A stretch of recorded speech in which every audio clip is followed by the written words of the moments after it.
पसमाना आंदोलन, पसमाना आंदोलन 6th part है, छठा हिस्सा है। There are 3 classes in Muslims in India. There are 3 classes in Muslims in India. Bharat में मुसलमानों के अंदर 3 वर्ग हैं। 3 वर्ग हैं। जैसे ये है अर्जाल, अजलाफ, असराफ। तो ये जो अर्जाल है इसको डिग्रेडेड कहते हैं। डिग्रेडेड मतलब होता है दलित। यही जो है हीन यानी बौद्ध थे एक समय में भारत देश के अंदर, और आज की तारीख में इनको अनटचेबल भी कहा जाता है, और संवैधानिक भाषा में शेड्यूल्ड कास्ट इनको कहा जाता है। और दूसरा है अजलाफ। दूसरा जो है ये जातियों की श्रेणी है। अजलाफ इसको बैकवर्ड कहते हैं, पिछड़ा कहते हैं। इसी को शूद्र कहा जाता है हिंदू व्यवस्था में, और इसी को ओबीसी आज के ज़माने में कहा जाता है। और यही महायानी बौद्ध थे। यानी ये हीन यानी बौद्ध जो है शेड्यूल्ड कास्ट है, और ये महायानी बौद्ध जो है यही ओबीसी है, अदर बैकवर्ड कास्ट है। और तीसरी जो अशराफ, तीसरी जातियाँ जो है मुस्लिम की है, ये मुस्लिम की ही एक वर्ग है अशराफ। इसमें ढेर सारी जातियाँ हैं, ढेर सारी। इसको हाई कास्ट कहते हैं। ये अपने को उच्च वर्ग कहते हैं, उच्च वर्ग।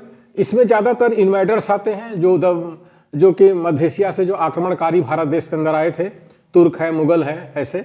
और यही जो वर्ण व्यवस्था में जो द्विज हैं, द्विज हिंदू वर्ण व्यवस्था में, वहाँ से जो लोग कन्वर्ट हुए हैं, मुस्लिम बने हैं, वो भी इसी में आते हैं। तो ये द्विज जो हैं ये अपने को 2 कहते हैं कि हम 2 बार में पैदा होते हैं। तो उस तरह से ये हाई कास्ट में जो है इस तरह के लोग हैं, अपने को ऊंचा कहते हैं। ये ऊंच नीच की व्यवस्था मानते हैं। ऊंच नीच अपने को ऊंचा कहते हैं कि हम बड़े ऊंचे लोग हैं, बाकी सब लोग नीचे हैं। तो कहने को इस्लाम में जो है बराबरी है, मसावात है, जो भी कह लीजिए, लेकिन भारत के अंदर जो मुस्लिम हैं वो जातियों में बटे हुए हैं। इस तरह से 3 वर्ग निकल करके आते हैं मुस्लिम में। यानी भारतीय मुसलमानों में जातियों की 3 श्रेणी है। एक है अर्जाल, जिसको अछूत कहते हैं, दलित कहते हैं, शेड्यूल्ड कास्ट कहते हैं, यही हीन यानी बौद्ध थे। दूसरा अजलाफ, जिनको बैकवर्ड कहते हैं, शूद्र कहते हैं, पिछड़ा कहते हैं, और ओबीसी कहते हैं, अदर बैकवर्ड कास्ट। और यही महायानी बौद्ध रहे हैं प्राचीन भारत में। और तीसरा है अशराफ, द्विज जातियाँ। द्विज जातियाँ मतलब जो 2 बार पैदा होती हैं, दो बार में। लेकिन हो सकता है अशराफ ऐसा ना मानते हों कि हम 2 बार में नहीं पैदा होते, लेकिन अपने को कहते तो हैं हम ऊंचे दरवाजे वाले हैं, ऊंच हैं, कहते हैं। In 1980 all India Muslim OBC organisation, ये महाराष्ट्र में बना, AIMOBCO, और इसको जो है support by veteran actor Dilip Kumar. इसको जो हमारे बहुत बड़े अभिनेता थे दिलीप कुमार मुंबई में, उन्होंने शायद इनको सपोर्ट किया था। लेकिन जिस तरह से अमिताभ बच्चन के साथ में राजनीति में हुआ, तो उसको देख करके शायद दिलीप कुमार थोड़ा कदम पीछे हटा लिए। In Bihar all India backward Muslim Morcha, Bihar में जो है all India backward Muslim Morcha बना by doctor Ejaz Ali. Doctor Ejaz Ali इन्होंने बनाया। और फिर उसी बिहार में जो है इसी में से निकल करके एक दूसरा बनता है इन बिहार पसमानदा मुस्लिम महाज बाई अली अनवर। इसी में से निकल करके पसमानदा मुस्लिम महाज ये बना, इसको अली अनवर साहब चलाए। तो ये दोनों लोग जो हैं बिहार के ही हैं। डॉक्टर एजाज अली से तो मेरी मुलाकात भी सर 1999 में हुई है, और जिसमें DK खापड़े साहब गए थे, पटना गए थे, मैं भी गया था साथ में। और ये पूना में बामसेब के अधिवेशन में भी एजाज अली आए थे, और अली अनवर साहब भी बामसेब के कार्यक्रम में आते रहे हैं। तो इन दोनों में फ़र्क ये है, बिहार में ये दोनों राज्यसभा के सदस्य भी बने। माननीय नीतीश कुमार जी ने इनको अपने जदयू पार्टी से, इनको जनता दल यूनाइटेड से राज्यसभा का सदस्य भी बनाया, दोनों को, अली अनवर को, एजाज अली को। तो दोनों में फ़र्क ये है कि एजाज अली साहब ने शायद, हालांकि बहुत अच्छे सर्जन हैं, इसमें कोई शक नहीं है, और सेवा भी करते हैं गरीबों की। इनके नर्सिंग होम में भी हम गए हैं। लेकिन फ़र्क इसमें यह है अली अनवर साहब में, एजाज अली साहब में, कि जैसे हमारी बहन जी ने बहुजन को सर्वजन कर दिया, तो वैसे एजाज अली जी ने भी जो है बहुजन को सर्वजन करने की कोशिश किया। तो इसी से अली अनवर साहब नाराज़ हो गए, वो अलग अपना बना लिए, मुस्लिम ये पसमानदा मुस्लिम महाज उन्होंने बना लिया। तो और एक बहुत बड़े लीडर हुए हैं पसमादा मुस्लिम में, पसमादा आंदोलन में, अब्दुल कयूम अंसारी साहब। अब्दुल कयूम अंसारी साहब, ये 1905 से 1974 का कार्यकाल इनका है। 1905 में पैदा हुए थे और member of backward classes commission के मेंबर भी थे। ये बैकवर्ड क्लासेस कमीशन जो बना था नेहरू जी के समय में, काका कालेलकर आयोग में 1953-55 के बीच में, तो ये भी बिहार के ही थे। तो इसके ये सदस्य भी थे। और सिंस 1993 मूल निवासी आंदोलन स्टार्टेड इन इंडिया। और एक मजे की बात है कि 1993 से मुस्लिम मूल निवासी आंदोलन शुरू हुआ है भारत देश के अंदर। ये जो यूएन है, यूनाइटेड नेशंस है, यूनाइटेड नेशंस के अंदर एक शायद संकल्पना आई है मूल निवासी की सारी दुनिया में, तो उसकी वजह से मूल निवासी आंदोलन सारी दुनिया में चल रहा है।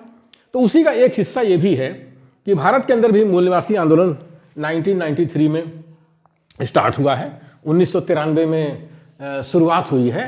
तो वो जो मूल निवासी आर टेकिंग नोट ऑफ पसमादा आंदोलन इन इंडिया, तो ये जो मूल निवासी लोग हैं भारत देश के अंदर, वो जो है पसमादा आंदोलन पर ध्यान दे रहे हैं, नजरें गड़ाए हैं, उनसे संवाद भी प्रस्थापित कर रहे हैं, संवाद हो भी रहा है।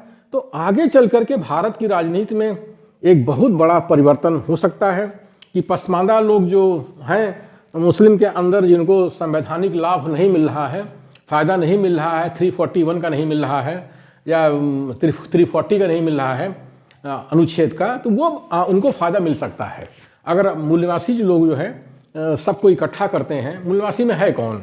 भारत के जो SC ST OBC माइनॉरिटी हैं, इसी को भारत का मूल निवासी कहा जाता है। इनकी आबादी भारत देश के अंदर 90% है। तो जैसा भारत के अंदर लोकतंत्र है, तो अब लोकतंत्र में 90% की कोई इतनी उपेक्षा नहीं कर सकता है। तो इसलिए भारत देश के अंदर जब ये आंदोलन चल रहा है मूल निवासियों का, तो जैसे गोरे अंग्रेज भाग गए हमारे भारत देश से 1947 में देश छोड़ करके, वैसे ये काले अंग्रेज जो बैठे हुए हैं, जो अपने को ऊंचा कहते हैं, हम बड़े ऊंचे हैं, 2 बार पैदा होते हैं तो फिर क्या मुंह से पैदा होते हैं, जाने क्या क्या कहते रहते हैं। और बाकी भारत के मूल निवासियों को जो है कहीं शूद्र बनाते रहते हैं, कहीं OBC बनाते रहते हैं, कहीं पिछड़ा बनाते रहते हैं, उनके साथ जुल्म अत्याचार करते रहते हैं, कहीं मलच्छ बनाते रहते हैं, कहीं दलित बनाते रहते हैं, अछूत बनाते रहते हैं। तो वो एक तरह से काले अंग्रेज हैं।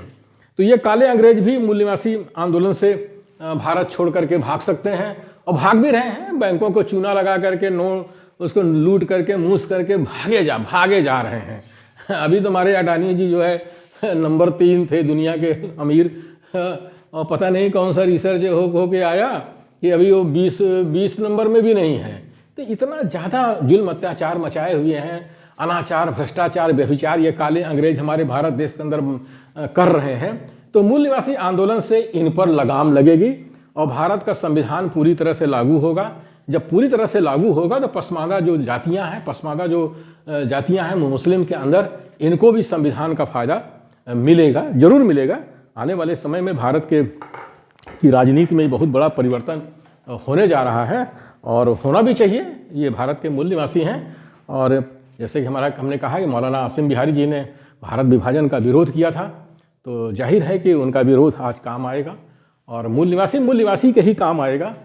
तो सारी मूल निवासी जातियाँ इकट्ठी हो जाएंगी और उनको भारत का संविधान का फ़ायदा मिलने जा रहा है। तो पसमादा आंदोलन का बहुत बड़ा फ़ायदा इस भारत देश को ही मिलेगा, भारत के लोकतंत्र को मिलेगा और इस देश की गरीब जनता है उसको भी मिलेगा।